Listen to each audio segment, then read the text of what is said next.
Carissime amiche e carissimi amici, come state? Scommetto che state per dirmi che avete un po' di caldo. Del resto è il mese di luglio e quindi stiamo entrando nel pieno dell'estate e la stagione fa il suo corso. Vi faccio una proposta. Invece di stare al chiuso nel museo come gli altri mesi, perché non andiamo a fare due passi, ma senza muoverci troppo? Andiamo a Cazzagovrabia, un piccolo paese proprio vicinissimo al museo, un paio di chilometri al massimo. Paese piccolo, ma bellissimo, molto ordinato e con ad aspetti veramente molto caratteristici. Sembra quasi di poter fare un tuffo nel passato, potendo camminare per le sue corti dove i bambini giocano ancora per strada, proprio come una volta. Vi voglio parlare in particolare della sua chiesa, che all'apparenza sembra una chiesa come tante altre, però vi voglio dimostrare come anche una chiesa normalissima possa essere piena di storia e di mille curiosità. Seguitemi. Su questa chiesa dobbiamo dire parecchie cose. Intanto è dedicata a San Carlo e lo sappiamo anche perché sull'architrave del portone d'ingresso c'è proprio inciso sulla pietra Dio Carolo, al divino Carlo, 1705. In realtà la costruzione è molto precedente, in quanto questa chiesa praticamente fino all'inizio del Novecento non fu mai finita, ma ebbe continui ampliamenti, rimaneggiamenti e via discorrendo. Notiamo che sulla facciata abbiamo ben tre statue. La prima, centrale, è la Beata Vergine del Carmelo. Il Carmelo è quella montagna che si trova in Terra Santa, nella zona dell'Alta Galilea, in un posto bellissimo perché salendo sul Monte Carmelo si può godere di una vista sulla città di Haifa e poi su tutto il Mediterraneo che è veramente spettacolare. Detto per inciso, il Monte Carmelo è proprio attiguo, si potrebbe dire che sono uno la cima e l'altro l'anticima della montagna dove è avvenuta quella sciagura di quel raduno di ultra-ortodossi. Perché il Monte Carmelo è importante? Perché il profeta Isaia si rifugiò in preghiera per poter spingere gli ebrei al monoteismo in un momento in cui c'era un po' una crisi sulla fede. Si dice anche che sul Monte Carmelo sostasse la Sacra Famiglia quando di ritorno dall'esilio d'Egitto stava rientrando per tornare appunto a Nazareth.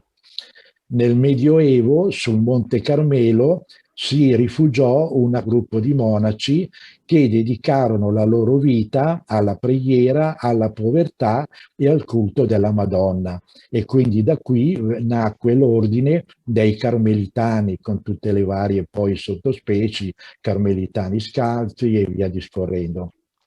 Questo culto particolare della Madonna del Carmelo, si diffuse poi un po' in tutto il mondo, soprattutto nei paesi meridionali e in Spagna, e da qui derivano poi tutti i nomi di Carmen, Carmelo, Carmelito, Carmensita e via discorrendo. Accanto abbiamo la statua di San Simpliciano, che è stato l'erede di Sant'Ambrogio. Non dimentichiamoci che qui siamo in terra lombarda, quindi siamo con il rito ambrosiano e non con il rito romano. E poi finalmente abbiamo la statua di San Carlo, e proprio San Carlone di Arona, a cui è dedicata la chiesa. All'interno, pregevole, è un affresco che riporta il Cristo Pantocrate, cioè il padrone di tutto. Bellissimo, è il Cristo Pantocrate, forse il più bello del Duomo di Monreale che ho rappresentato qui sopra. Vorrei dire, se mi permettete, due parole sul Cristo Pantocrate, perché è veramente particolare da analizzare. Innanzitutto sono due i tipi di Cristo Pantocrate. C'è il Cristo salvifico che dice sono la luce del mondo e c'è il Cristo apocalittico che invece dico sono l'alfa e l'omega.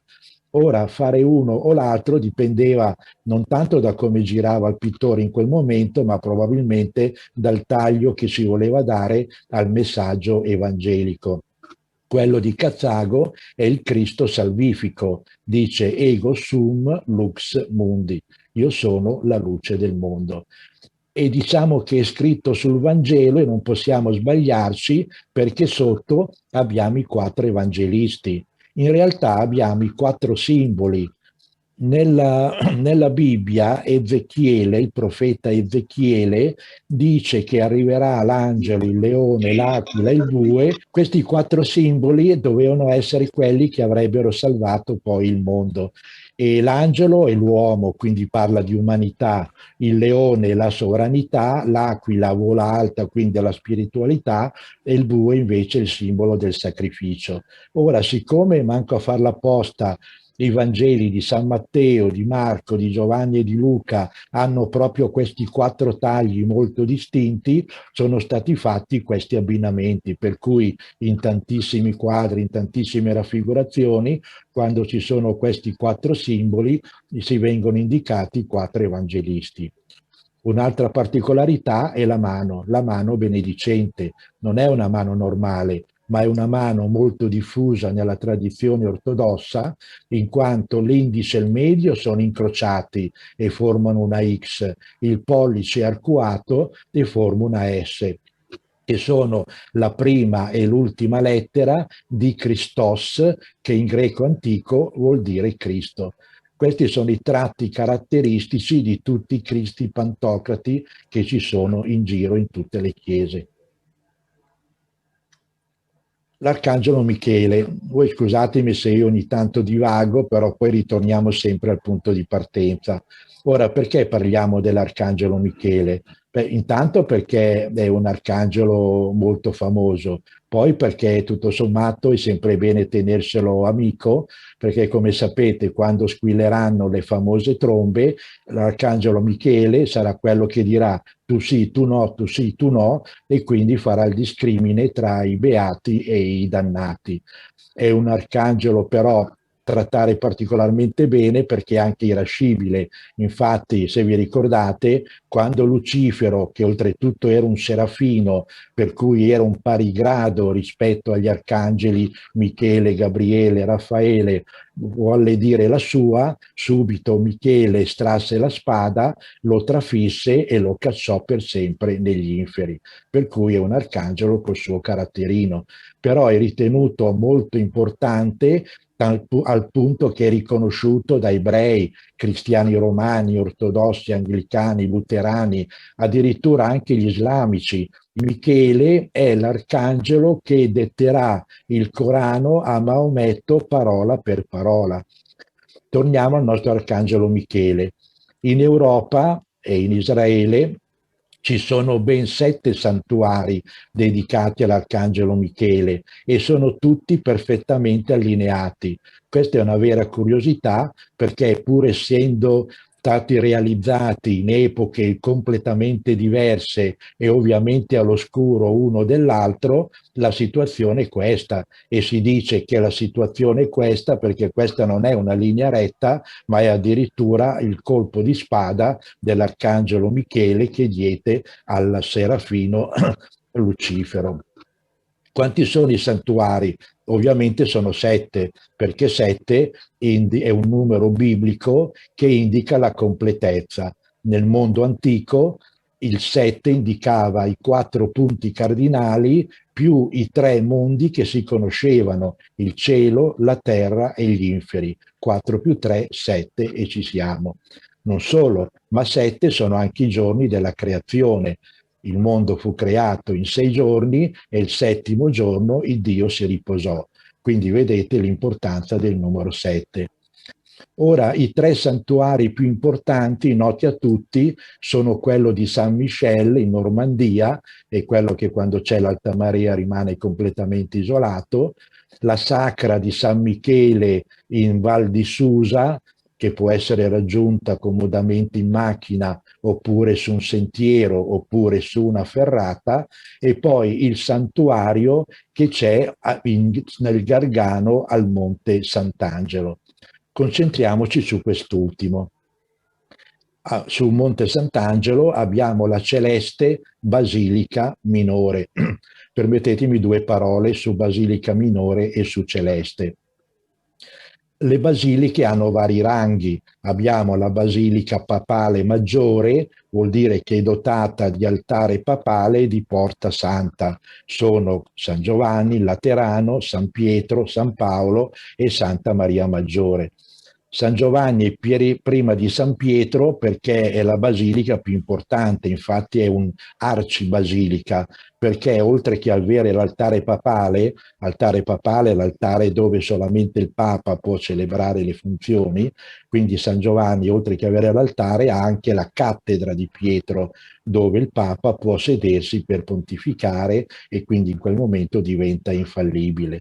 Poi abbiamo la Basilica Papale Minore, ne abbiamo due, hanno solamente l'altare papale ma non la porta santa, e sono la Basilica di San Francesco ad Assisi e Santa Maria degli Angeli vicino ad Assisi, che è più nota come Porziuncola, anche se la Porziuncola è quella chiesetta che c'è all'interno, dove è famosa per San Francesco e via discorrendo. Poi abbiamo le basiliche minori e basta, che sono basiliche importanti e tipo San Vittore di Intra, quindi hanno questo rango per particolari meriti o religiosi, artistici e via discorrendo. Quindi questa è una basilica minore, ma perché è celeste? Le chiese devono essere consacrate per poter, diciamo, entrare in esercizio, per poter assolvere la loro funzione. E la consacrazione consiste nella posa di 12 croci che vengono disseminate in vari posti della chiesa, la posa di una pietra, perché almeno una pietra ci deve essere per indicare la solidità della chiesa, e poi delle reliquie che vengono messe sotto la pietra. Ora, quando fu costruita questa basilica, venne costruita sopra una grotta dove era apparso l'Arcangelo Michele. L'Arcangelo Michele, c'era una grande pietra che poi diventerà il tavolo dell'altare. L'Arcangelo Michele apparve in piedi, per cui decisero di costruire una basilica sopra questa grotta. Quando il vescovo si recò per consacrare la chiesa, si trovò di fronte l'angelo Michele, che gli disse che era perfettamente inutile che lui si recasse alla consacrazione, perché con la sua presenza aveva già provveduto lui a consacrare la basilica. E quindi il vescovo se ne tornò via. Quindi diciamo che in modo tradizionale questa basilica non fu mai consacrata, e si riteneva che fosse l'unica basilica, l'unica chiesa non consacrata d'Italia e del mondo. Tra l'altro sulla pietra c'è un piccolo avvallamento e si dice che quello è l'orma che ha lasciato Michele, perché in tutti i quadri è sempre raffigurato con un piede appoggiato e l'altro più sollevato. Nel 1800 forse non c'era molto da fare e si incominciò a fare un inventario consultando tutti gli archivi per vedere se per caso ci fossero delle chiese che non erano consacrate, e ci si accorse che addirittura Notre Dame de Paris non era consacrata, e questo venne fatto nel 1800. Poi coi tempi lunghi della Chiesa si andò avanti e negli anni 60 si scoprì per esempio che San Petronio di Bologna non era consacrata, e allora si fece la consacrazione. Ma andando più avanti ancora e più nel dettaglio si scoprì, e qui chiudiamo il cerchio, dopo questa lunga introduzione, che anche la chiesa di Cazzago non era consacrata. E allora il 16 marzo del 2014 il Cardinal Scola arrivò da Milano e consacrò la chiesa. Forse sono stato un poco lungo e mi scuso, ma vedete quante cose ci sono da dire osservando un monumento, una chiesa, che sembrano del tutto normali. Questo vuol dire solamente una cosa, carissime amiche e carissimi amici. Viviamo veramente in un paese meraviglioso che è un unico, grande, enorme, stupendo museo. La bellezza ci circonda, bisogna solo saperla vedere. Con questo vi auguro un buon inizio di estate e arrivederci al prossimo incontro.